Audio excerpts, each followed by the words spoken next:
ओम श्री गुरुवे नमः। ओम शांति शांति शांति।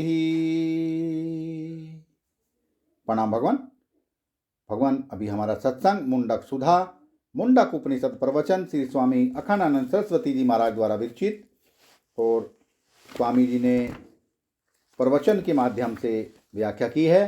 प्रवचन नंबर 14, मंत्र नंबर 2, जीव का निरूपाधिक स्वरूप अर्थात अक्षर तत्व।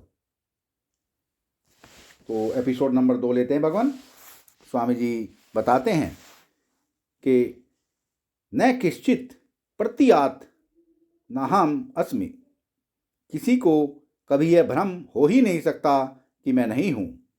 पागल कह सकता है, लेकिन अनुभव उसको भी नहीं हो सकता। वह तो कहते हैं कि एक कोई पागल था तो रात को सड़क पर सो गया। सामने से आई बैलगाड़ी तो बैलगाड़ी वाले ने कहा कि हट जाओ सामने से, सड़क पर से।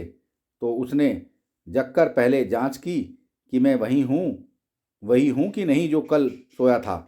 तो देखा एक नया जूता पहनकर सोया था। उसको याद आ गई। पाँव देखा तो पाँव में से कोई नया जूता निकाल ले गया था और पुराना पहना गया था। वह तो पागल था। बैलगाड़ी वाले पर चिल्लाया कि ठहरो ठहरो, क्या बात है भाई? अरे मैं वह नहीं हूँ जो कल सोया था। क्या हो गया कि मैं तो नया जूता पहनकर सोया था, आज तो पुराना जूता है, मैं तो कल वाला नहीं हूँ। यह तो पागल बोलेगा। यह चाम का जूता महाराज, चाहे रहे चाहे बदले। यह चाम का शरीर चाहे रहे चाहे बदले, मैं ही है, वह नहीं बदलता है। जो ये आत्मदेव कैसे हैं? तो ये आत्मदेव कैसे हैं? ये संपूर्ण प्रमाणों के प्रमाण हैं। प्रमाण सब के सब साक्षी भाष्य हैं। देखो परमे जो है वह परमात्म भाष्य होता है, आभास भाष्य होता है। सबके हृदय में एक प्रमाता है, प्रमाण वृत्ति का अभिमानी। प्रमाण वृत्ति से अविच्छिन्न जो चैतन्य है, अंतःकरण करण अविच्छिन्न चैतन्य है, उसको परमाता बोलते हैं। और अंतःकरण वृत्त्यारूढ़ जो चैतन्य है, उसको प्रमाण बोलते हैं। यही अज्ञान का निवारण करता है। और विषय में जो चैतन्य है, घट में जो चैतन्य है, वही परमे चैतन्य है। परमे चैतन्य, परमाण चैतन्य, परमात्म चैतन्य। तो जब परमात्म चैतन्य परमाण वृत्ति में आरूढ़ होकर माने परमाण चैतन्य बन करके परमे चैतन्य से ऐक्यपन होता है, तब घट का साक्षात्कार होता है। अहम घटम जानामि, इसका अर्थ यह है कि घट बाहर होकर जात नहीं होता। उसका अभिप्राय यह है कि जब घटा अविच्छिन्न चैतन्य, जब घट अविच्छिन्न चैतन्य और अंतःकरण अविच्छिन्न चैतन्य दोनों का जब अभेद होता है, तब अहम घटम जानामि, मैं घड़े को जानता हूँ, यह वृत्ति उदय होती है। बिना अभेद के ज्ञान होता ही नहीं। यह वेदांतियों की प्रक्रिया है। ये आत्मदेव क्या हैं? यह बात बड़ी सीधी सादी है, लेकिन जिसको संस्कार नहीं है उनको समझने में कठिन होता है। जब तक घड़ी हमारे भीतर के ज्ञान में नहीं आवेगी, तब तक घड़ी समझी नहीं जा सकती। बाह्य देश में स्थित घड़ी नहीं समझी जाती। यह देखो, जैसे फोटो कब आता है? बाहर के आदमी का फोटो नहीं आता। जब उस आदमी की परछाई पहले कैमरे में पड़ लेती है, तब कैमरे में जो शीशा है कांच का, जो उसमें छाया को ग्रहण करने वाली शक्ति है, जब आदमी छाया रूप से कैमरे में पहुंच जाता है, तब उसकी फोटो उतरती है। तो दुनिया की कोई भी वस्तु जब अपनी परछाई हमारे अंतःकरण में डाल देती है और अंतःकरण अविच्छिन्न चैतन्य और विषय अविच्छिन्न चैतन्य दोनों जब एक हो जाते हैं, तब अंतस्य वस्तु का ही हमें ज्ञान होता है। बहिष्ठ वस्तु का ज्ञान नहीं होता और उस ज्ञान में वह जो देश और काल का व्यवधान है उसको हम भ्रांति से सच्चा मान लेते हैं। अच्छा समझो, रस्सी में सांप का ज्ञान होता है तो सांप रस्सी में रहता है कि मन में रहता है? तो रस्सी में जो सांप का भ्रम होता है वह अंतस्थ सांप है, बहिष्ठ सांप नहीं है। वह बहिष्ठ सांप नहीं है, वह जहाँ सांप दिख रहा है वहाँ नहीं है, जहाँ से देखा जा रहा है वहाँ है। तो यह जो संपूर्ण अनंत कोटि ब्रह्मांड मालूम पड़ते हैं वे जो अपने से बाहर देखे जाते हैं वे बाहर नहीं हैं।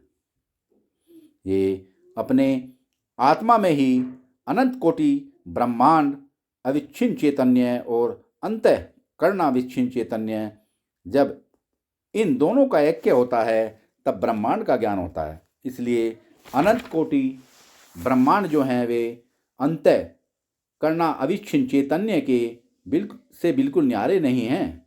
इसी से आत्मा का निरूपण करते हैं। थोड़ा मन लगाने की जरूरत है भाई, सीखे बिना तो कुछ आता नहीं, यह आप जानते ही हो। एक नई बहू आई घर में तो सास ने पूछा कि बेटी तुमको रसोई बनाना आता है? तो बहू बोली मैंने पाक शास्त्र में एमए पास किया है, हमको रसोई बनाना नहीं आवेगा। तो बोली कि बहुत बढ़िया, खुशी की बात है, तब बेटी आज सूजी का हलवा बना दे। अब ये गई महाराज, कढ़ाई चढ़ाई, घी चढ़ाया, अब सूजी लेकर भूनने के लिए किताब खोलकर बैठ गई कि कितनी डिग्री की गर्मी हो तो सूजी डालें। अब महाराज लकड़ी जल रही थी, सूजी डाली तो वह तो गर्मी बढ़ गई थी, भस्म हो गई। अब सास आई, बोली कि अच्छा बेटी यह किताब में पढ़ने से नहीं आता। अच्छा बेटी यह किताब में पढ़ने से नहीं आता, यह कई लोगों को किताबी ज्ञान भी होता है। छांदोग्य उपनिषद में कथा है, नारद जी बोले कि मंत्रविद व अस्मि, मैं केवल वेद के मंत्रों को जानता हूँ। ताम माम भगवत को कस्य छोकस्य पारम तार यत्विति। दोबारा से लेते हैं भगवान। ताम माँ भगवत छोकस्य पारम तारस्यविति, मुझे अपने शोक से परले पार पहुंचा दीजिए, मुझे अपने शोक के परले पार पहुंचा दीजिए। सास ने कहा बहू अच्छा रसोई तो पीछे धीरे धीरे सीख लेना, झाड़ू लगाना तो आता है ना। अब वह बोली कि हमारा अपमान मत करो सास जी, हमको झाड़ू लगाना खूब आता है। अब वह महाराज झाड़ू लगाया, कूड़ा इकट्ठा किया और ले जाकर खिड़की से जो फेंका सड़क पर, तो वह अप टू डेट सूंठ बूंटधारी जा रहे थे। तो एक अप टू डेट सूंठ बूंटधारी जा रहे थे, उनके ऊपर पड़ा। नारायण, अब वह उनका टॉप और कोट सब खराब हो गया, बड़े बिगड़े। ये कैसे फुहड़ लोग हैं, खिड़की से फेंकते हैं। सास ने कहा बेटी बिना सीखे झाड़ू लगाना भी नहीं आता और बिना सीखे कूड़ा फेंकना भी नहीं आता।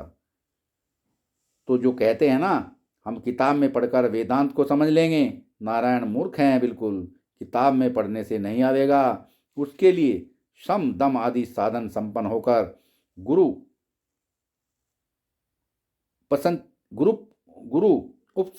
उपसक्ति करके वेदांत का श्रवण मनन अधिध्यासन निधिध्यासन विधि पूर्वक करना पड़ता है। तो दिव्यो अमूर्त पुरुष से बाह्य अभियंत्रो ह्यात्, जो दिव्य शब्द का अर्थ है धोतनवान।